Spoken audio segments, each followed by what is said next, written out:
Assalamualaikum warahmatullahi wabarakatuh.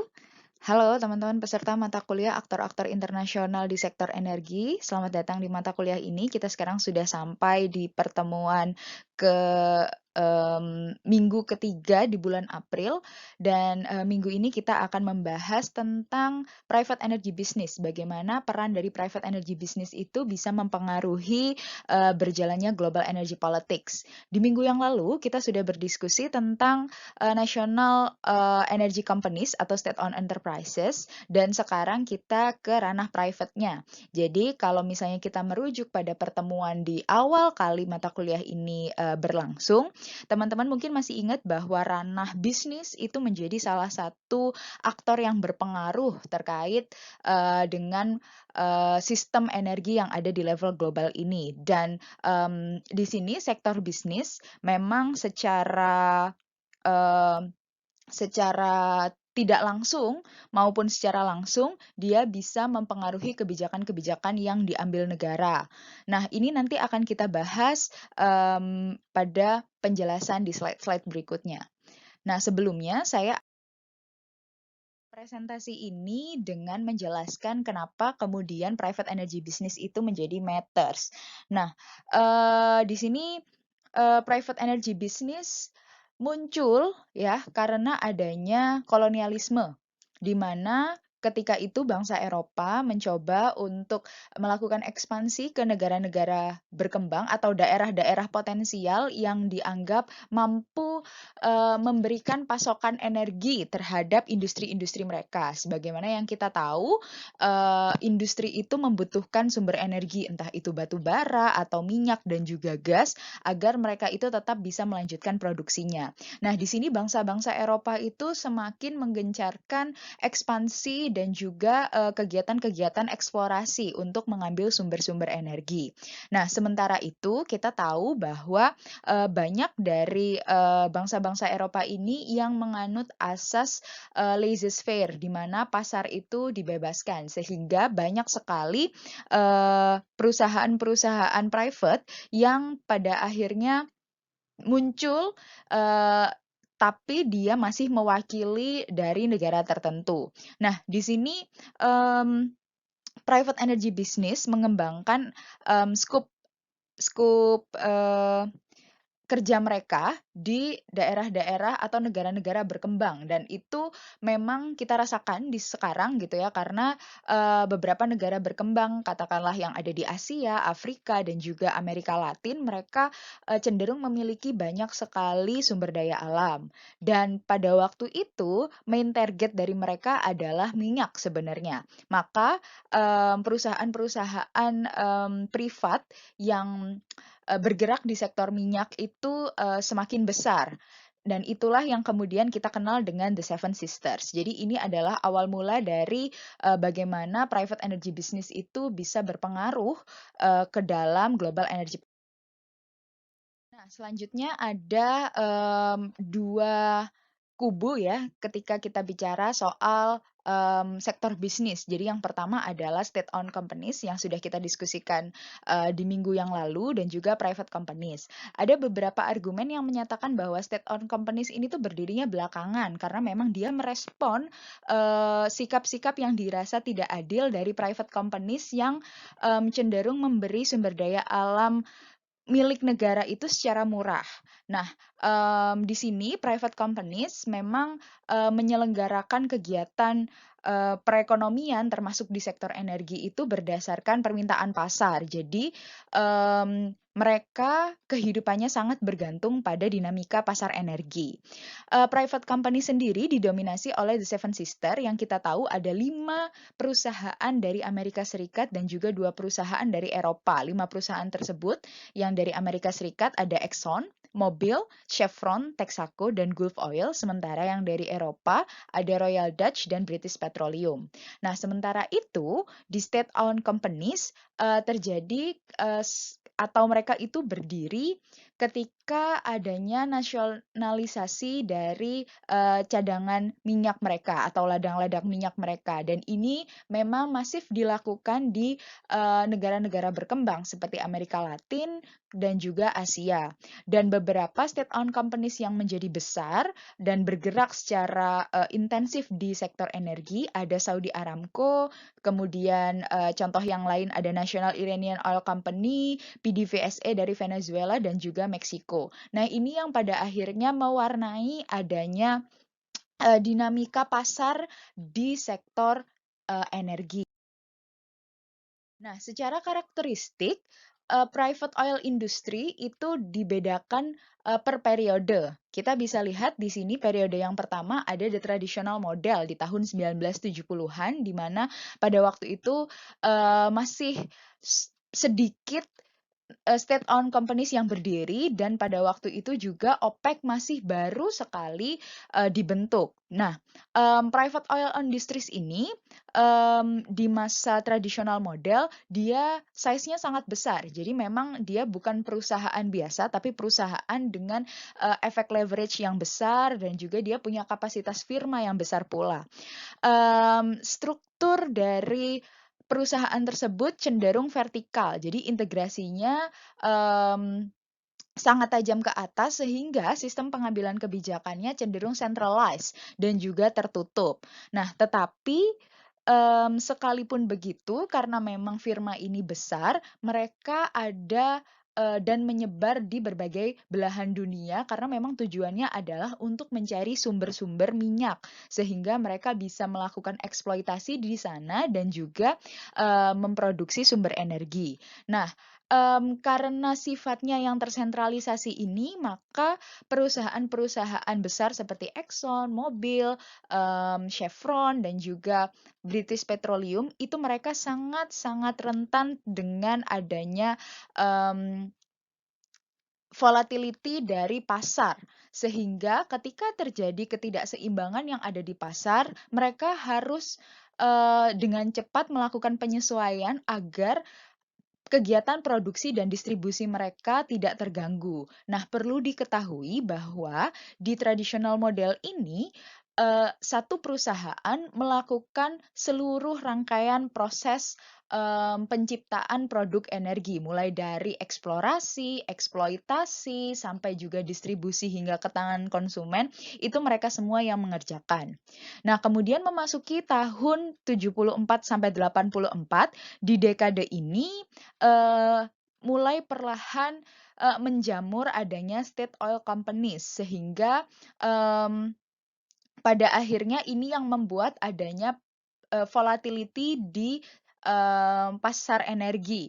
Nah, sebagaimana yang sudah saya jelaskan tadi, perusahaan, bisnis energi yang sifatnya private, mereka akan cenderung vulnerable atau rentan terkait dengan perubahan yang terjadi di pasar. Nah, ketika national oil companies masuk sebagai aktor di pasar energi global, maka yang harus dilakukan pertama kali oleh private oil industries ini adalah memaintain atau mengatur vertical integration-nya. Mereka berupaya agar, yang terjadi, eee di pasar, energi internasional itu tidak terlalu berdampak pada eksistensi mereka. Nah, di sini yang, harus dilakukan dan menjadi, mmm, daya saing dari, private oil industry adalah diversification dan juga the quest for reserve. Jadi mereka berusaha untuk melakukan adanya, diversifikasi sumber-sumber energi mereka dan juga, ini berarti mereka harus mencari, sumber energi lain seperti non-conventional hydrocarbons. Yang ketiga, memasuki periode ketiga di tahun 1985 sampai 1990-an, tepatnya tahun 1994, ada periode yang dinamakan the internal structuring for efficiency and flexibility. Jadi memang sudah ada adaptasi dari private oil industries di mana, salah satu pemain dari, pasar energi global adalah state owned companies, sehingga di situ mereka mencoba mulai beradaptasi. Nah, ketika mereka sudah mulai beradaptasi dengan melakukan maintenance terhadap vertical integration-nya, ada fenomena di mana oil produksi itu, diprediksikan menurun. Nah, di sini pada akhirnya private companies yang memiliki keunggulan secara kompetisi ya, mereka, unggul di bidang dibanding national oil companies, mereka berusaha untuk mengubah corporate goal mereka. Jadi, mereka menekankan adanya pertumbuhan dan juga, eee efisiensi dari, sistem operasional mereka. Dan yang terpenting dari mereka adalah karena memang, mereka di sektor bisnis, mereka akan mengejar yang namanya competitive advantage. Mereka akan berlomba-lomba untuk menciptakan produk energi yang bisa menarik bagi pasar. Nah, mereka juga mengubah fokus mereka jadi lebih, perhatian terhadap core bisnisnya dan, juga melakukan adanya redefinisi terkait dengan, aktivitas mereka, sehingga mereka itu bisa membentuk satu hubungan yang baik dengan, eee, tempat di mana mereka mengambil sumber daya alamnya. Kemudian, terkait dengan internal structuring dan juga, efficiency and, flexibility ini, jelas para, private oil industries ini berusaha untuk meningkatkan efisiensi mereka. Nah, caranya adalah melalui organizational structure. Di sini ada 2 tipe, yaitu divisional structure dan management structure. Terkait dengan divisional, structure, jadi ketika di tahun 70-an sampai awal 80-an itu, eee, bentuk organisasinya adalah vertical integration. Nah, di sini, perusahaan-perusahaan private itu cenderung, mengurangi adanya divisi yang berlapis ketika kemudian mereka harus melaporkan terkait dengan situasi, eksplorasi. Jadi upaya dari, proses eksplorasi untuk memberikan laporan ke headquarters itu dikurangi atau dalam arti divisional structure ini bisa dikatakan sebagai upaya debirokrasi.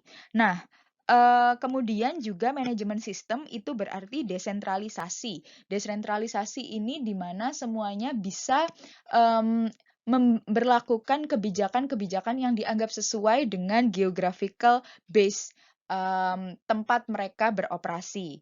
Dan juga manajemen structure ini berhubungan dengan financial control dan serta performance management. Masuki tahun 90-an sampai awal 2000, ini karakteristik dari private oil industries adalah wave of mergers.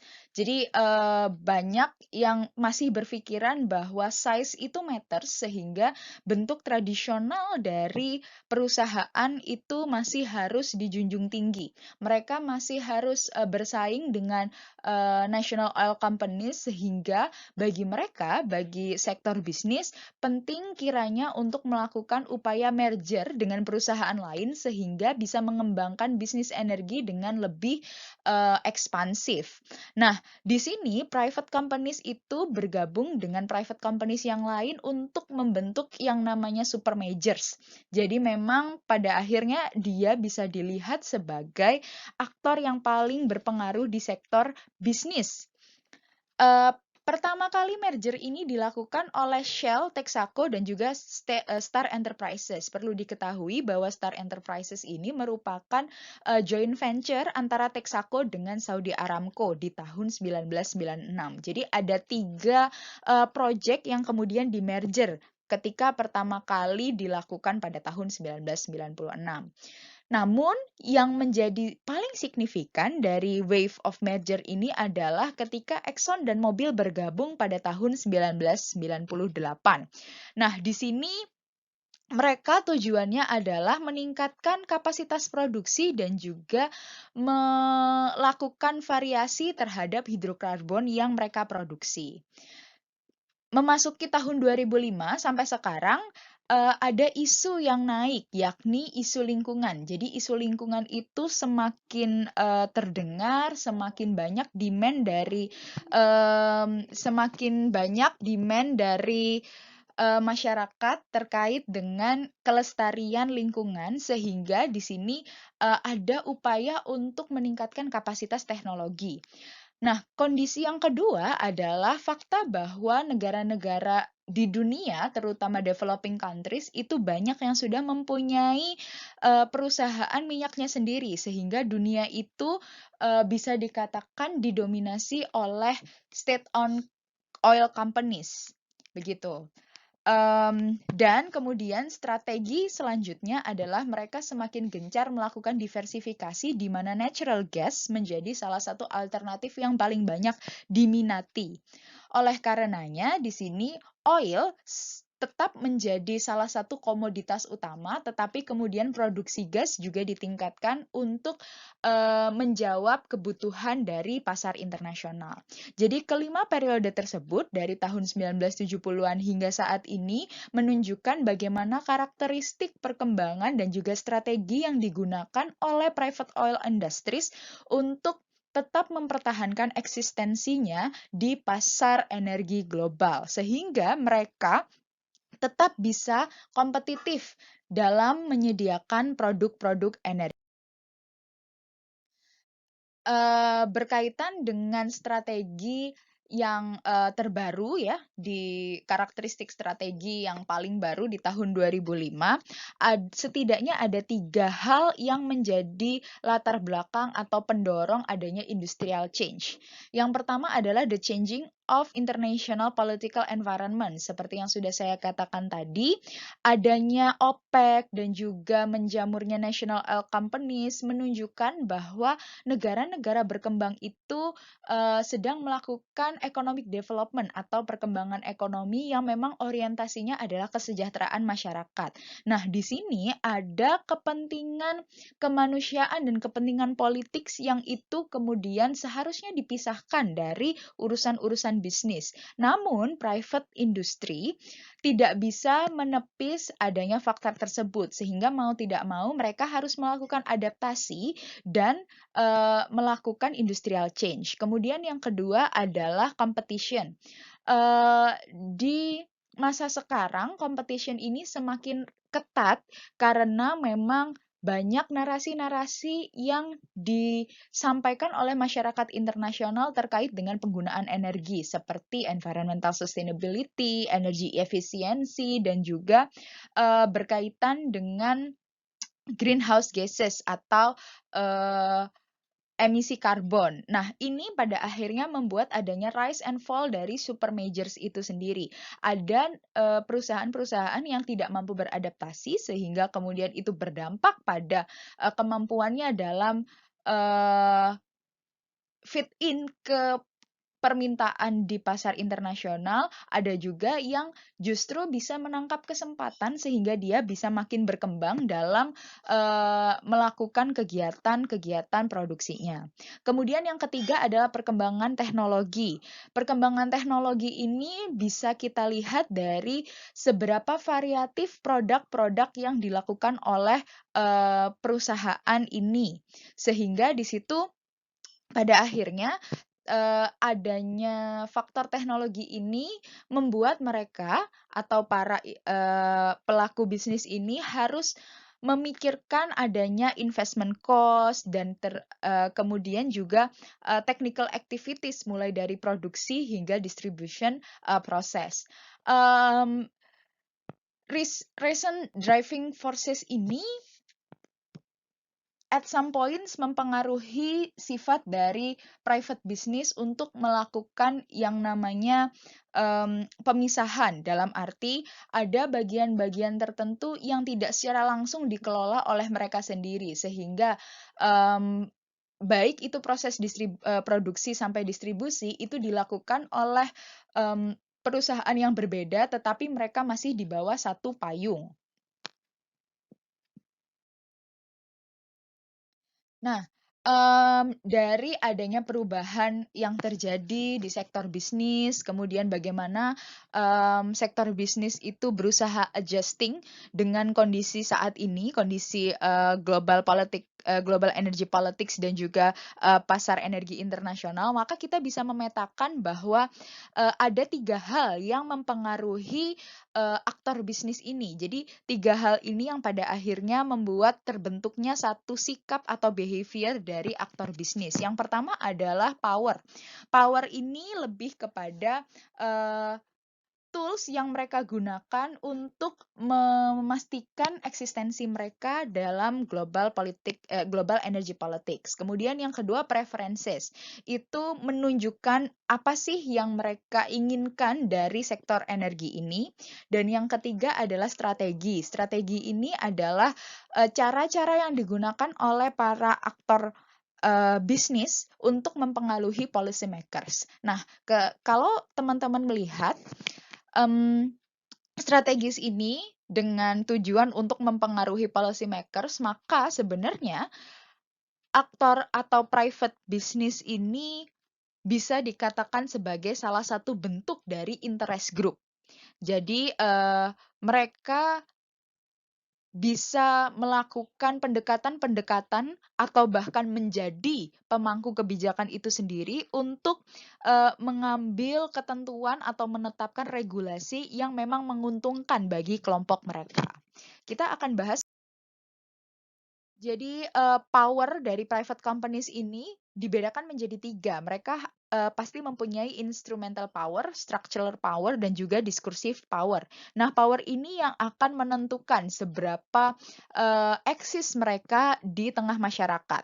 Yang pertama adalah instrumental power. Ini berkaitan dengan financial resource of firms. Nah, instrumental power inilah yang kemudian tadi saya sudah katakan bahwa semakin besar perusahaan, maka financial resource-nya akan semakin besar pula. Itu logika, linearnya. Sehingga, mmm, bagi para industri, bisnis yang sifatnya private ya, size itu penting karena, berhubungan dengan instrumental power. Kemudian juga structural power. Structural power ini sejauh mana sih mereka itu bisa mengambil hati masyarakat, bagaimana posisi mereka di masyarakat, apakah mereka itu masih mendapat perhatian atau tidak.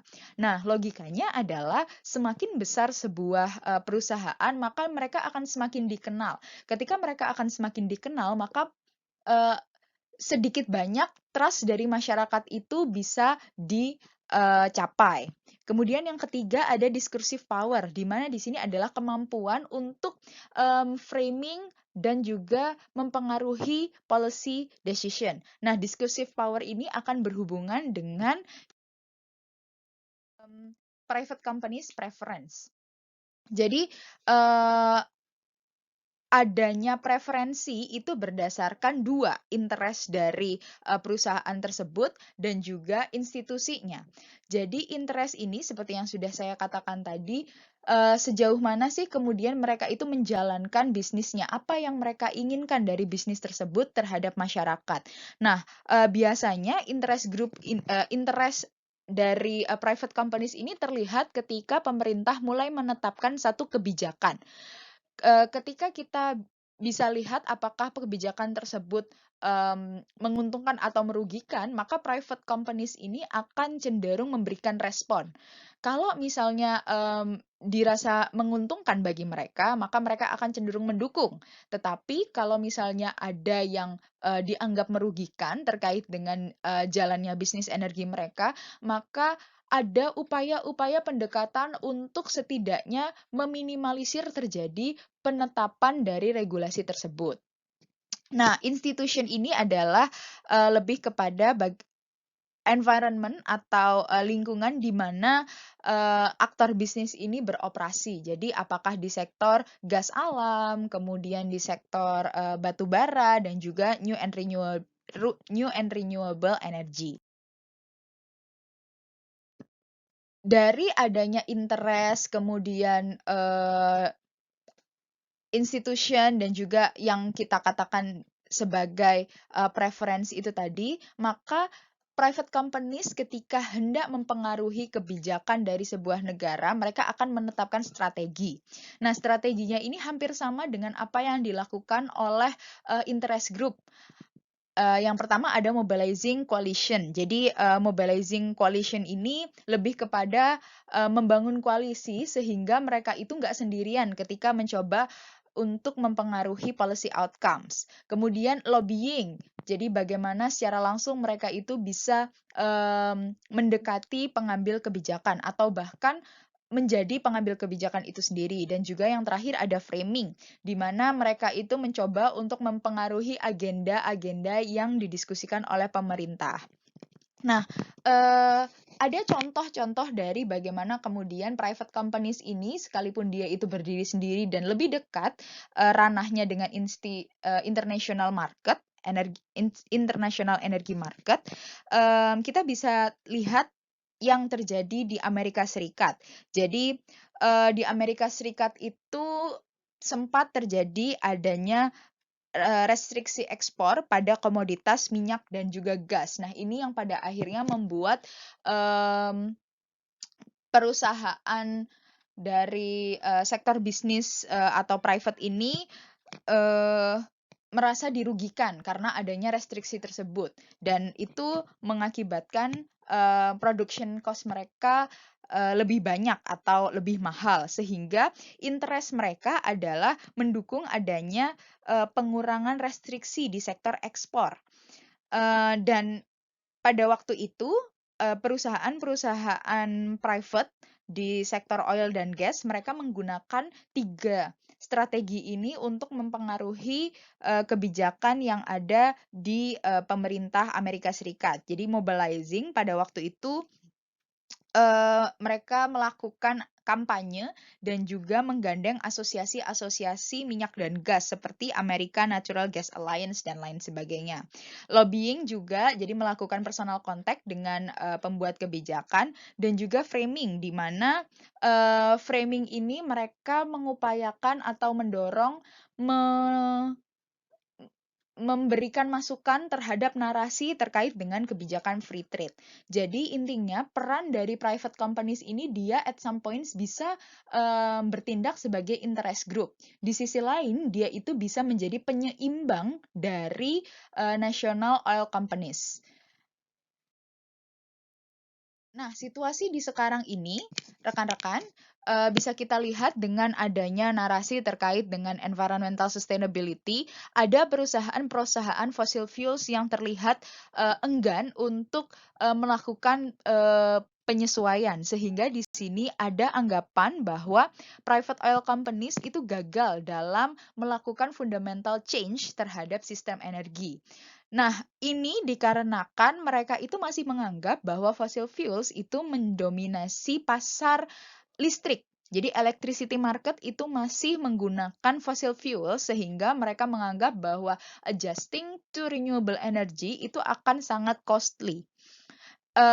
Yang terjadi adalah banyak perusahaan-perusahaan private yang kemudian cenderung menolak atau cenderung tidak ingin mengimplementasikan regulasi pemerintah yang memang orientasinya adalah untuk mengembangkan energi berbasis environmental sustainability.